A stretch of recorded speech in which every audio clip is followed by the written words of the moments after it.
समय पहले की बात है। एक बहुत बड़ा घना जंगल था। उस जंगल में बहुत सारे जानवर रहते थे। उसी जंगल में एक बहुत बड़ा झरना था।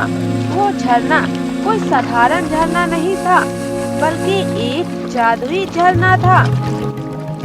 एक दिन मोहन नाम का एक वैद्य उसी जंगल के रास्ते से अपने घर जा रहा था।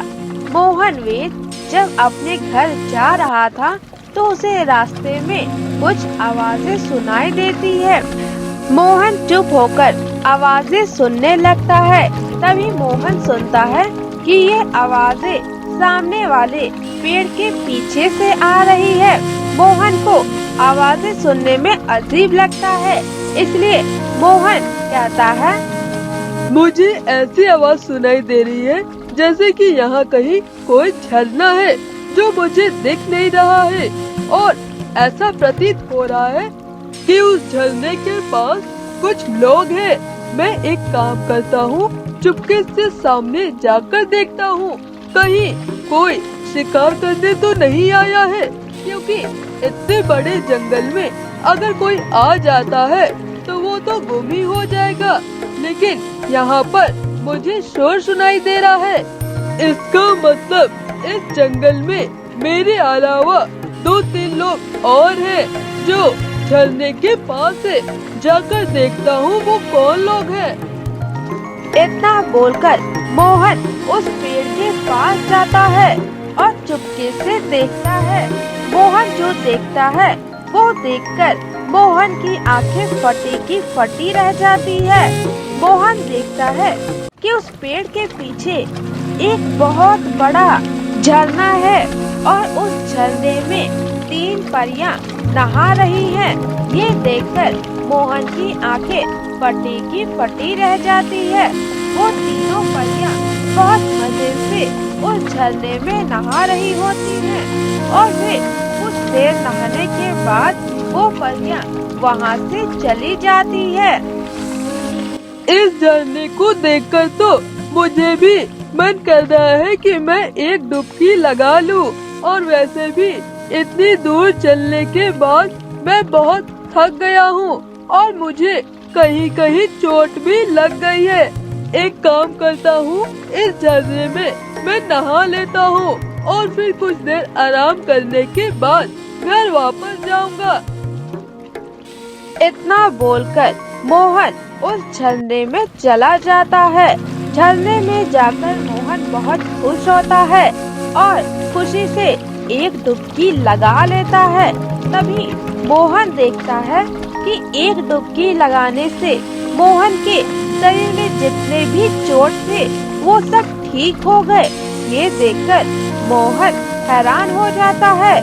मोहन दोबारा डुबकी लगाकर देखता है।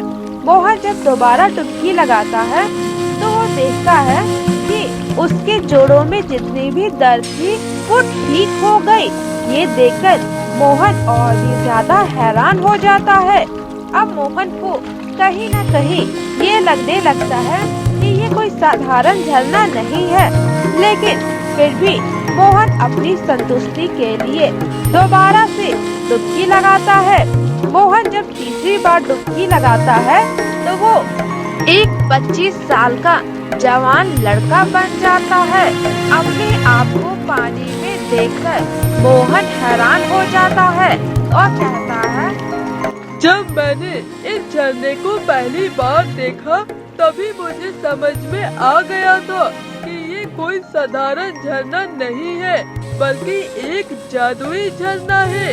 अब मैं इस जादुई झरने का इस्तेमाल बहुत सारी चीजों में करूँगा और लोगों से खूब सारे पैसे कमाऊंगा। बहुत जल्द मैं बहुत ज्यादा अमीर आदमी बन जाऊंगा। हाँ।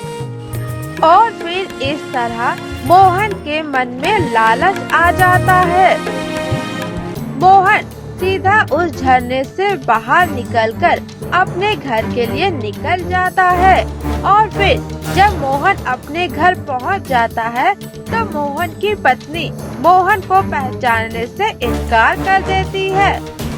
अरे अरे, तुम कौन हो और मेरे घर के अंदर कैसे आ गए? चलो निकलो, तुम्हें यह काम है। अगर तुम्हें वेजिस से मिलना है तो वो इस वक्त घर पर नहीं है, वो कल आएंगे, तो तुम कल आ जाना। अभी यहाँ से जाओ। रानी, मैं मोहन हूँ, तुम्हारा पति मोहन। मैं एक जवान लड़का बन गया हूँ, लेकिन मैं तुम्हारा पति मोहन ही हूँ। तो मुझे भूल गई हो क्या? मैं अपने समय में कैसा दिखता था, क्या तुम्हें याद नहीं है? मैं जानता हूँ रानी, मैं अचानक से तुम्हारे सामने इस तरह आ गया तो तुम मुझे नहीं पहचान रही हो, लेकिन मैं तुम्हें विस्तार से सारी बात बताता हूँ। रानी, जब मैं घर वापस आ रहा था तो एक बहुत बड़े जंगल के रास्ते से वापस आ रहा था। उस रास्ते में मुझे एक जादुई झरना मिला। तुम्हें विश्वास नहीं होगा, वो कोई साधारण नहीं बल्कि एक जादुई झरना था। मैंने देखा कुछ परियां उस झरने में नहा रही थी।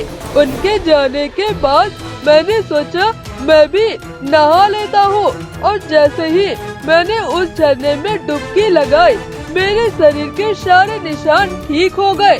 जितने भी चोट लगी थी वो सब ठीक हो गई। इतना ही नहीं, मेरे जोड़ों में जो दर्द था वो भी ठीक हो गया। और फिर जब मैं तीसरी बार डुबकी लगाया तो मैं एक जवान लड़का बन गया। हाँ रानी, ये सच है। बहरूपिये, तुम्हारी हिम्मत भी कैसे हुई मेरे सामने ये मनगढ़ंत कहानी सुनाने की? मैं तुम्हारी बातों में नहीं आने वाली हूँ। अगर तुम मेरे घर से नहीं निकले तो मैं तुम्हारे खिलाफ राजा से शिकायत कर दूंगी। फिर राजा तुम्हें जेल में बंद कर देंगे, तब तुम्हें समझ में आएगा। मेरे घर से निकल जाओ। रानी, बस बहुत हो गया। मैं तुम्हें जितना समझा रहा हूँ तुम उतना ज्यादा मुझ पर भड़क रही हो। ये मेरा घर है और मैं इस घर को छोड़कर कहीं नहीं जाऊँगा, समझे तुम? अब मोहन की पत्नी रानी को शक होने लगता है कि ये जो लड़का उसके सामने खड़ा है ये कोई बहरूपिया है और इसने मोहन के साथ कुछ गलत किया है, इसलिए उसकी जगह लेने के लिए उसके घर में आ गया है।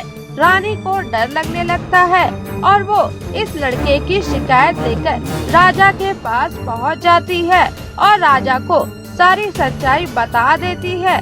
तभी राजा मोहन से कहते हैं, रानी, जो कुछ भी कह रही है क्या वो सच है? बताओ तुम कौन हो और तुमने मोहन के साथ क्या किया? अगर तुमने जल्दी जवाब नहीं दिया तो मैं तुम्हें जेल में डाल दूंगा। राजा, मैं झूठ नहीं बोल रहा हूँ, मैं सच कह रहा हूँ। मैं ही मोहन हूँ और मेरी ये दशा हुई है एक जादुई झरने की वजह से। जिस जंगल से मैं वापस घर आ रहा था उस जंगल में एक जादुई झरना है। उस जादुई झरने में नहाने की वजह से मैं एक जवान लड़का बन गया। मैं ही मोहन हूँ, कोई बहरूपिया नहीं हूँ। बहरूपिये, मैं तुम्हारी बातों पर तभी भरोसा करूँगा जब मैं अपनी आँखों से उस जादुई झरने को देखूंगा। अगर तुम्हारी कही बात सच निकली तो तुम बच जाओगे, लेकिन अगर तुम्हारी कही हुई बात झूठ निकली तो मैं तुम्हें उसी जंगल में बंदी बना दूंगा। मोहन राजा की बात मान जाता है और फिर राजा अपने सैनिक लेकर मोहन के साथ उसी जंगल में जाते हैं, जहां मोहन देखता है कि जिस झरने की बात मोहन कर रहा था वो जादुई झरना वहाँ नहीं है। ये देखकर मोहन हैरान हो जाता है और राजा को अपनी बात पर पूरा भरोसा हो जाता है कि ये एक बहरूपिया है जिसने मोहन के साथ कुछ किया है और अपनी गलती छुपाने के लिए ये मनगढ़ंत कहानियाँ बना रहा है। इसलिए राजा मोहन को उसी वक्त वहाँ पर सजा देते हैं और कहते हैं, बहरूपिये, तुम्हारी इतनी हिम्मत कि तुमने राजा को मूर्ख बनाने की कोशिश की। अब मैं तुम्हें सजा दूंगा और तुम्हारी सजा ये है कि अगर तुम मेरे राज्य में कभी भी कहीं पर भी नजर आ गए तो तुम्हें मृत्यु दंड दे दिया जाएगा और तुम इसी जंगल के अंदर रहोगे, कभी भी इस जंगल से बाहर नहीं निकलोगे। और अगर इस जंगल से बाहर निकलकर कभी भी हमारे राज्य में आने की कोशिश की तो तुम्हारे लिए सिर्फ एक ही सजा होगी, वो है मृत्युदंड।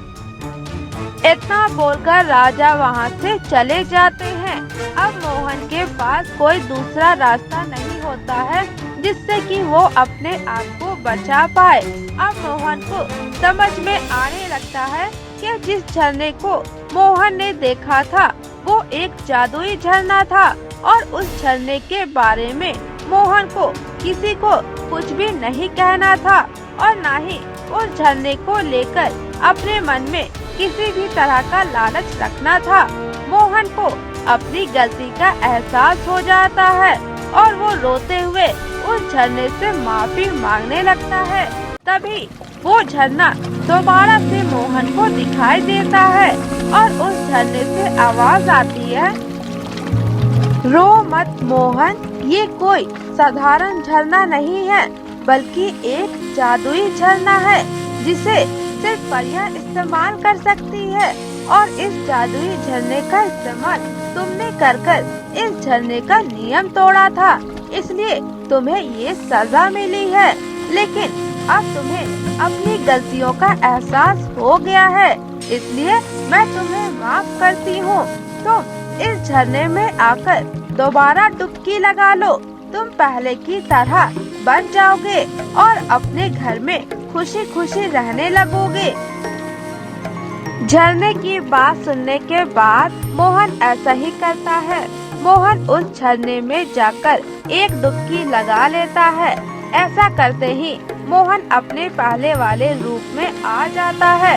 अपनी दशा देखकर मोहन बहुत खुश होता है और फिर मोहन जैसे ही उस झरने से बाहर आता है वो झरना अदृश्य हो जाता है और फिर मोहन अपने घर वापस चला जाता है और अपने घर में अपनी पत्नी के साथ खुशी खुशी रहने लगता है।